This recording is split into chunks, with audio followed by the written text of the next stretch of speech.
Assalamualaikum warahmatullahi wabarakatuh. Salam sejahtera untuk kita semua. Halo Sobat Fisika dimanapun kalian berada, bagaimana kabarnya? Tentunya kalian dalam keadaan sehat walafiat ya. Semoga pandemi ini segera berlalu biar kita segera bisa bertatap muka di sekolah kembali. Nah, pada video kali ini saya akan bahas materi listrik statis. Tepatnya materi ini yaitu materi fisika kelas 12. Pada bagian satu ini saya akan membahas gaya Coulomb. Apa itu gaya Coulomb? Yuk simak video lengkapnya. Listrik statis. Listrik statis adalah fenomena kelistrikan saat sejumlah muatan listrik yang berada di dalam maupun di permukaan benda berada dalam keadaan tidak seimbangnya muatan listrik. Sedangkan muatan listrik sendiri itu merupakan sebuah bagian penyusun atom-atom dari benda-benda. Partikel penyusun atom itu ada 3. Nah, gambarnya seperti ini. Untuk partikel penyusun atomnya ada yang pertama ada elektron. Kalau elektron itu diasumsikan sebagai atom yang bermuatan negatif. Sedangkan proton diasumsikan yaitu atom yang bermuatan positif. Sedangkan neutron dianggap tidak bermuatan. Nah, gambarnya untuk yang di sini hijau-hijau yang di sini elektron, sedangkan yang merah-merah ini proton, sedangkan yang putih ini neutron. Elektron yang berwarna hijau di sini ini terletak di bagian terluar dari atom, sehingga dia bisa bergerak bebas kemana-mana. Sedangkan proton dan neutron itu terletak di intinya atau di dalamnya yang di sini. Muatan listrik itu muncul karena adanya perbedaan jumlah elektron dan proton pada atom, sehingga didapatkan kesimpulan bahwa yang pertama, jika proton sama dengan elektronnya, maka benda dianggap bermuatan netral. Yang kedua, jika jumlah proton lebih besar daripada jumlah elektron, maka benda dianggap bermuatan positif. Yang ketiga, jika elektron jumlahnya lebih besar daripada proton, maka benda dianggap bermuatan negatif. Gaya Coulomb. Hukum Coulomb menyatakan bahwa gaya tarik atau gaya tolak antara dua benda bermuatan yang sebanding dengan besar muatan-muatannya dan berbanding terbalik dengan kuadrat jarak antar kedua muatan. Ini ilustrasi untuk gambar gaya Coulomb. Misal di sini ada muatan 1 dan ini ada muatan kedua. Yang keduanya terpisah sejauh R. Secara matematis, gaya Coulomb itu dirumuskan F sama dengan K kalikan H1 kalikan H2 dibagi dengan R kuadrat. Cara menghafalkannya biar selalu teringat di benak kalian yaitu begini. Gaya Coulomb, besarnya gaya Coulomb yaitu kakiku loro. Nah, untuk keterangannya, untuk F sendiri yaitu gaya dengan satuan Newton, untuk H1, H2 yaitu muatan listrik dengan satuan Coulomb. Sedangkan R yaitu jarak kedua muatan satuannya meter. Sedangkan K yaitu konstanta gaya Coulomb sebesar 9 kali 10 pangkat 9 Newton meter persegi per Coulomb kuadrat. Ini dia ilustrasi gaya gambar dari muatan listrik jika kedua muatan ini berbeda yaitu positif dan negatif. Maka yang akan terjadi jika muatannya berbeda, maka muatan ini akan saling tarik-menarik. Jika muatannya sama, misal muatan positif dan positif ataupun muatan negatif dan negatif, maka keduanya akan saling tolak-menolak. Sama halnya ini diibaratkan dengan manusia ketika nanti positif ibaratnya dianggap sebagai laki-laki dan perempuan dianggap sebagai negatif, maka akan mempunyai daya tarik sendiri. Jika cowok dengan cowok ataupun cewek dengan cewek, mereka digabungkan tidak akan bisa atau mereka saling tolak-menolak. Nah, di sini untuk gaya Coulomb dalam bahan itu secara matematis dirumuskan F bahan sama dengan F vakum dibagi dengan epsilon R. Untuk F vakum sendiri menggunakan rumus yaitu F sama dengan kakiku loro yang di sini. Sedangkan epsilon R itu keterangannya konstanta dielektrik atau permitivitas relatif bahan. Biar kalian lebih memahami materi gaya Coulomb, silakan simak contoh soal berikut ini. Dua muatan listrik 20 mikrocoulomb dan 24 mikrocoulomb terpisah pada jarak 12 cm. Hitung gaya yang bekerja pada kedua muatan tersebut jika yang A kedua muatan diletakkan di udara, yang B kedua muatan diletakkan dalam bahan yang memiliki permitivitas relatif 3. Oke, kita tulis dahulu yang diketahui apa saja. Yang diketahui yang pertama H1 20 mikrocoulomb. Ingat satuannya belum secara SI. 1 mikrocoulomb besarnya yaitu 1 kali 10 pangkat negatif 6. Jadi kita ubah yang di sini dari 20 mikrokulom menjadi 20 kali 10 pangkat 6 kulom. Yang kedua, Hi2-nya sebesar 24 mikrokulom, kita ubah jadi 24 dikalikan 10 pangkat negatif 6 kulom. Sedangkan R-nya sebesar 12 cm, di sini satuannya belum SI, harus diubah menjadi meter. Sehingga didapatkan 12 kali 10 pangkat negatif 2 meter. Sedangkan K-nya dari konstanta hukum Coulomb yaitu sebesar 9 kali 10 pangkat 9 Newton meter persegi per Coulomb kuadrat. Epsilon R-nya yaitu sebesar 3. Yang ditanyakan yang pertama yaitu F di udara, yang B yaitu F bahan. Kita bahas dulu. Kita ilustrasikan dengan gambar. Ini ketika ada Hi1 dan Hi2 ini sama-sama muatannya positif. Jadi ketika muatannya positif maka nanti akan saling tolak-menolak. Nanti diilustrasikan seperti ini. Hi1-nya maka arah gayanya ke kiri, sedangkan di Hi2 nanti F2-nya arahnya ke kanan. Kita bahas dahulu.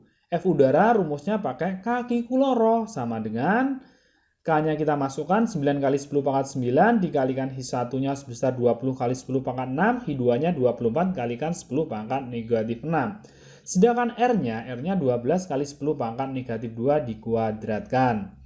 Di sini 9 kali 20 kalikan 24 itu didapatkan 4320. Sedangkan pangkatnya di sini kita dekatkan ada 10 pangkat 9 kalikan 10 pangkat negatif 6-nya kita pindah yang di sini. Semuanya. Sedangkan di sini 12 dikuadratkan dapat 144. Sedangkan 10 pangkat negatif 2 dikuadratkan dapat 10 pangkat negatif 4. Setelah itu 4320 dibagi dengan 144 didapatkan hasil 30. Sedangkan yang di sini 10 pangkat 9 kalikan 10 pangkat negatif 6 kalikan 10 pangkat negatif 6, maka pangkatnya jadi 10 pangkat negatif 3. Yang di bawah di sini 10 pangkat negatif 4 karena berawal dari pembagian maka harus kita naikkan. Semula pangkatnya negatif, ketika kita naikkan pangkatnya jadi positif. Sehingga didapatkan 10 pangkat negatif 3 kalikan 10 pangkat 4 itu didapatkan 10 pangkat 1 atau 10. Sehingga hasil akhirnya yaitu 30 dikalikan 10 dapat 300 Newton. Yang kedua untuk F bahan sama dengan F di udara dibagi dengan Epsilon R. F udara kita masukkan 300, untuk Epsilon R-nya sebesar 3. Jadi F bahannya 300 dibagi 3 dapat 100 Newton. Kita lanjutkan contoh yang kedua biar kalian lebih memahami dalam materi ini. 3 partikel bermuatan disusun dalam satu garis seperti pada gambar. Di sini ada Hi1, ada Hi2, dan Hi3. Hi1 dan Hi2 jaraknya 0,4 meter, Hi2 dan Hi3 jaraknya 0,2 meter. Besar gaya elektrostatis total yang dialami muatan Hi3 adalah, berarti nanti kita konsentrasinya di titik Hi3 atau muatan Hi3. Kita tulis yang diketahui dahulu. Yang pertama ada Hi1 sebesar 6 mikrokulom, harus diubah menjadi satuan kulom, yaitu besarnya 6 kali 10 pangkat negatif 6 kulom. Hi2 besarnya 2 mikrokulom, kita ubah menjadi 2 kali 10 pangkat negatif 6 kulom.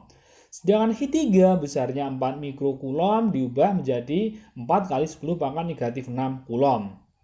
Oke, R13 berarti jaraknya dari Hi1 ke Hi3 berarti 0,4 ditambah 0,2 dapat 0,6. Kita ubah menjadi angka notasi ilmiah jadi 6 kali 10 pangkat negatif 1 meter. Sedangkan R2 dan ke R3 jaraknya 0,2 meter, kita ubah jadi 2 kali 10 pangkat negatif 1 meter. Yang ditanyakan yaitu F3 atau gaya elektrostatis total yang dialami benda muatan 3. Kita jawab dahulu. Kita ilustrasikan dengan gambar. Gambarnya seperti ini, antara benda 1 dan benda 3 maka ada R13, antara benda 2 dan benda 3 maka ada R23. Perlu kita ingat ketika muatan, nanti misal muatannya sama, negatif dan negatif atau positif dengan positif akan saling tolak-menolak. Jika muatannya berbeda, maka akan saling tarik-menarik.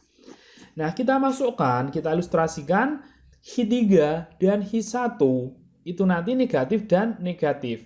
Ketika negatif dan negatif berarti nanti akan saling tolak-menolak. Maka ilustrasinya gambarnya seperti ini. F13 arahnya ke kanan karena di sini Hi3-nya negatif, Hi1-nya negatif. Sekarang kita lihat Hi2-nya positif dan Hi3-nya negatif. Ketika muatannya berbeda, maka akan saling tarik-menarik seperti ilustrasinya yang di sini. Maka untuk arah panahnya berarti nanti yang Hi3-nya, Hi2-3-nya ke kiri. Untuk secara matematis kita kerjakan F13 dahulu. F13 berarti nanti rumusnya K kalikan Hi1 kalikan Hi3 dibagi dengan jarak R13 dikuadratkan. Kita masukkan K-nya 9 kali 10 pangkat 9 dikalikan 6 kali 10 pangkat negatif 6 dikali 4 dikalikan 10 pangkat negatif 6.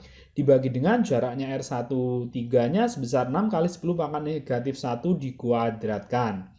Angka yang utuh ini kita dekatkan 9 kali 6 kali 4, pangkatnya kita dekatkan 10 pangkat 9 kalikan 10 pangkat 6-nya kita pindah ke sini, 10 pangkat negatif 6-nya pindah ke sini. 6 dikuadratkan dapat 36, 10 pangkat negatif 1 dikuadratkan dapat 10 pangkat negatif 2. Di sini perlu kita coret 9 kali 4 itu 36, bisa dibagi dengan 36 yang di bawah. Oke, kita masukkan 6 dikalikan 10 pangkat 9 kali 10 pangkat min 6 kali 10 pangkat min 6 dapat 10 pangkat negatif 3. Sedangkan 10 pangkat negatif 2 ini berawal dari pembagian, jadi kita naikkan pangkatnya jadi positif. Sehingga hasil akhirnya 6 kali 10 pangkat negatif 3 kali 10 pangkat 2 hasilnya ketemu 0,6 Newton. F23-nya, F23 berarti rumusnya K kalikan Hi2 kalikan Hi3 dibagi R23 dikuadratkan.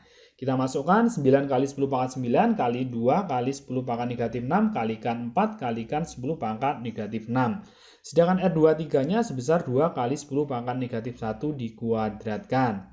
Kita masukkan angka utuhnya, kita jadikan 1. 9 kali 2 kali 4 dikalikan 10 pangkat 9 kalikan 10 pangkat negatif 6 kalikan 10 pangkat negatif 6. 2 dikuadratkan dapat 4, 10 pangkat negatif 1 dikuadratkan dapat 10 pangkat negatif 2. 4 dan 4 kita coret, tinggal 9 kali 2 itu 18, 10 pangkat 9, 10 pangkat negatif 6, 10 pangkat negatif 6, ini nanti hasilnya 9 kurangi 6, kalau kurangi 6, maka pangkatnya ketemu negatif 3. Sedangkan di sini 10 pangkat negatif 2 kita naikkan jadi 10 pangkat 2. Sehingga hasil akhirnya ketemu 18 kali 10 pangkat negatif 3 kalikan 10 pangkat 2 itu ketemu F23-nya 1,8 Newton. Setelah itu kita baru bisa mencari F3-nya. Besar gaya elektrostatis total yang dialami muatan 3 yaitu besarnya F13. Ini yang arah istilahnya berarti F3 nanti arah yang ke kanan kurangi arah yang ke kiri. Kebetulan yang ke kanan itu F13, yang ke kiri F23. Kita masukkan hasilnya, 13-nya 0,6, F23-nya 1,8, maka ketemu negatif 1,2 Newton. Di sini tanda negatif menunjukkan arahnya, sehingga gayanya 1,2 Newton ke kiri. Terima kasih Sobat Fisika dimanapun kalian berada sudah menyimak video materi hukum Coulomb beserta contoh soalnya. Semoga ada manfaatnya, jangan lupa bagikan kepada teman-teman kalian. Saya Rizkan, wassalamualaikum warahmatullahi wabarakatuh. Sampai jumpa di video yang lainnya.